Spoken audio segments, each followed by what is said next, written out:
So we're back, and I was away for a couple of days, and in typical fashion, when you do go away, the market just goes crazy and there's a million news stories. So today I'm going to cram it all into one video, what has been missed on the last couple of days. I've not done a video, and hopefully it's all useful for you.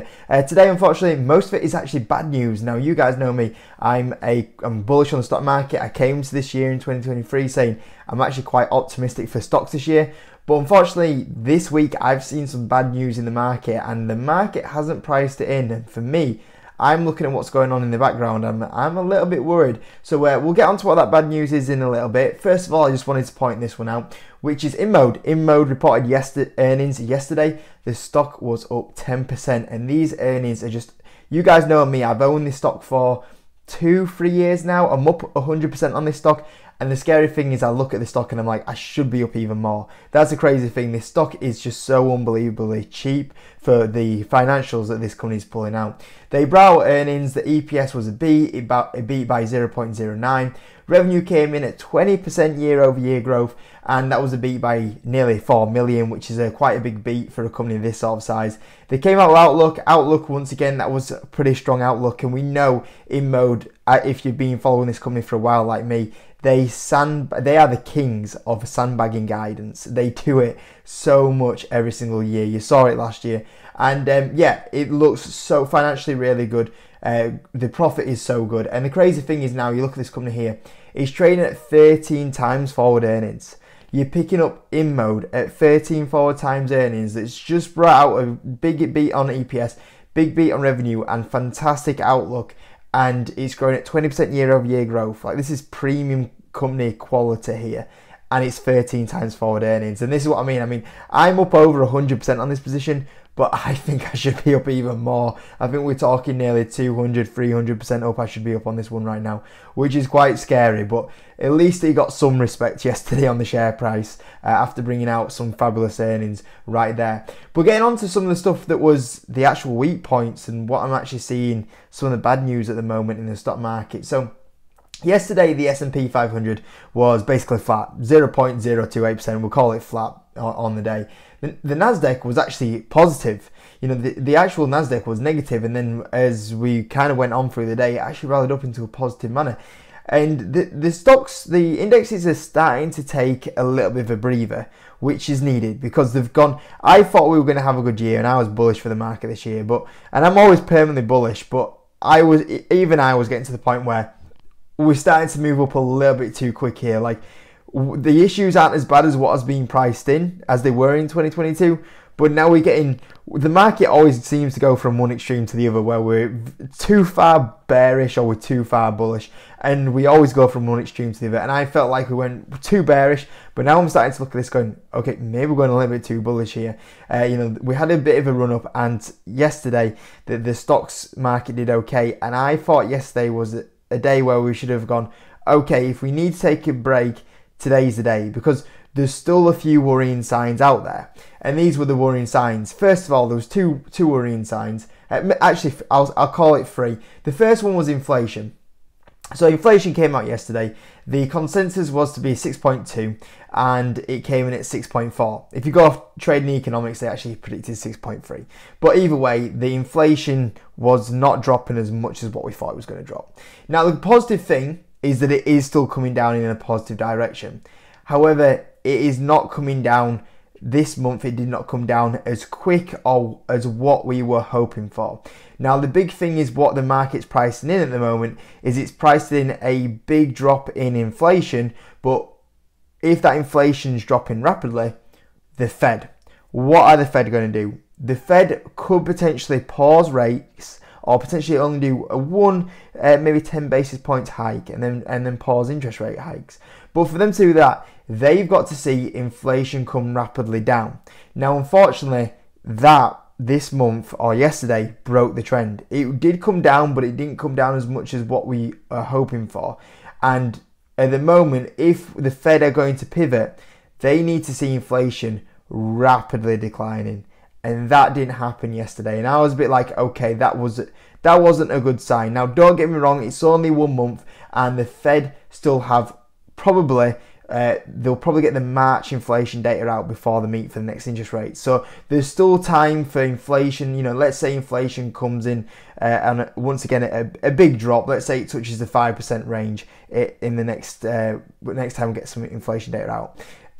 It's all resolved then. But at the moment, from what we have here, this was a little bit of a knockback of, okay, it's not coming down as rapidly as it was doing.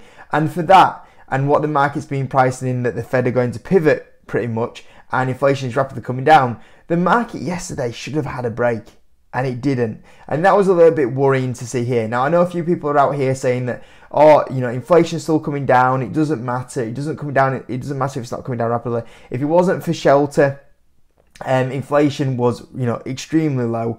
And I'm never a big fan of if and buts in the stock market. You know, if my grandma had wheels, she'd be a bike. I don't like people saying ifs and, you know, ifs and buts. I like looking at the data. The data previously was very positive. This month's data wasn't great, and that should have reflected in the market, and it didn't do. Now, don't get me wrong, this could all get resolved very quickly if next month's coming, once again, positive. But this is where the market should have had a bit of a breather, and it didn't. You could say it was flat, but it should have probably given something back, really, and it hasn't been doing. And we've been on a fantastic run. So that was one of the worrying things that I saw that happened recently. So this is the second one. And you might know Matty. You guys are on the Patreon. You guys know Matty. He's obviously a member that posts fantastic content in the Discord group. And you might have noticed this. And I was actually trying to find the data myself. And luckily he posted this perfectly when I was looking for the data. And you might have noticed companies' earnings are looking a bit weak in Q4. We've had basically inflation coming down. And the positive has been that the economy has held up pretty well. Especially with the higher interest rates that we have at the moment. Unfortunately, this, in my opinion, Q4, we've started to see some weakness in the earnings. You've started to see a lot more companies start to miss EPS. And this was the confirmation.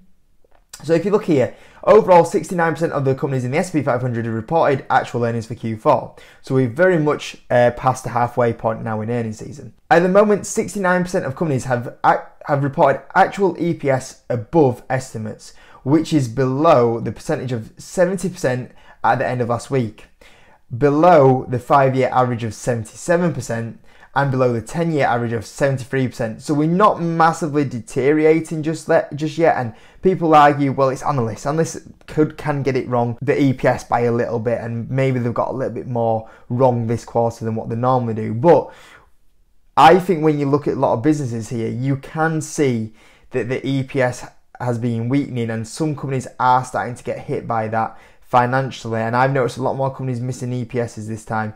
Now, another counter argument that I've heard is that I actually listened to someone the other day that actually made the point that if you actually look at the amount of companies that are mentioning recessions in the conference call, has actually dropped. So you could actually take that as a positive, that at the moment, the amount of companies that are mentioning recessions are dropping. So clearly there's a few more companies thinking we might avoid a recession. So that is a positive.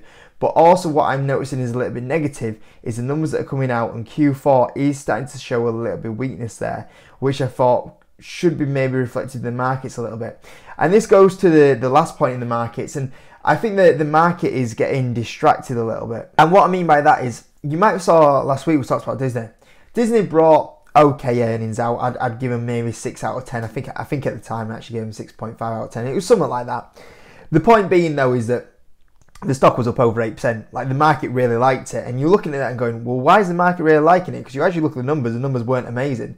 Well, the company like Disney just said all the right things. The market at the moment is focused on profitability.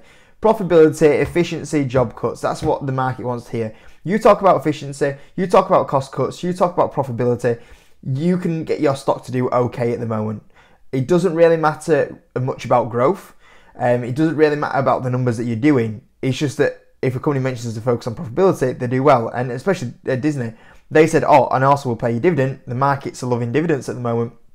You had a company there that managed to fool the market. Bob Iger did a fantastic job, don't get me wrong. As a shareholder, I'm saying he did a really good job.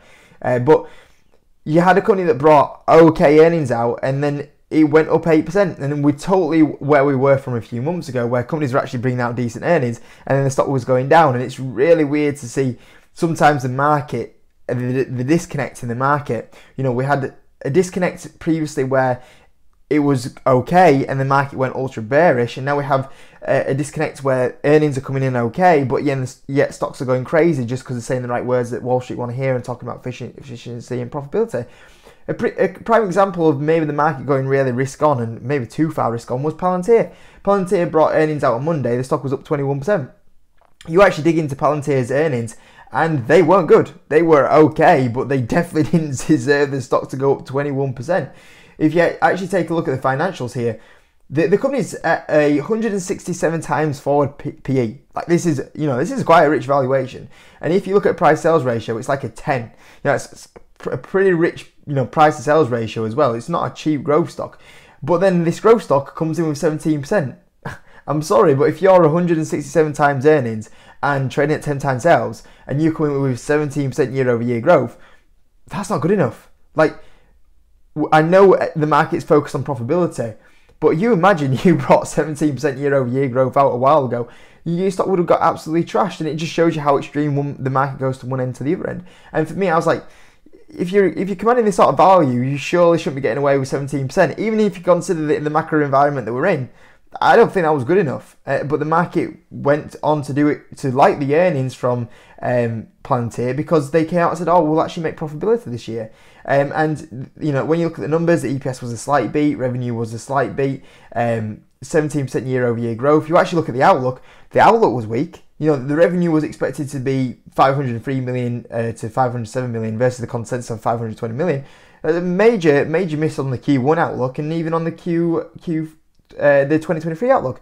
But just because they said, oh, actually we're going to make profitability this year, the market went, whoa, you know, well, that's what we want to hear, you're making profit, so we're going to give you share price a bump. And you actually look at the numbers, and this is supposed to be a growth stock, and you look at the growth, you know, potentially walking away with like 16% revenue growth this year, and it's like, well, that's not for a stock 163 times earnings with 10 times price sales ratio, that's ridiculous. But because the market's focused on profitability, and they came out, oh, we're going to make profit this year. Whoa, 21% up on the share price. And it was like, hold on. Like, why are we suddenly going so risk on like this? And the crazy thing is, if you actually dig into the financials of something like Palantir, they actually didn't make profit. Like, it makes it look like they did make profit, but if you actually look at the loss from operations, there's still a company that's making losses. The only difference is their interest income was really good, and the other income was a negative 64 million, up 44 million. So then it looks like you know, on a GAAP EPS basis, that they made profitability, but the company itself is loss making still. And you're looking at a company at the sort of valuation it's at, growing at teen ranges, that's actually really still losing money.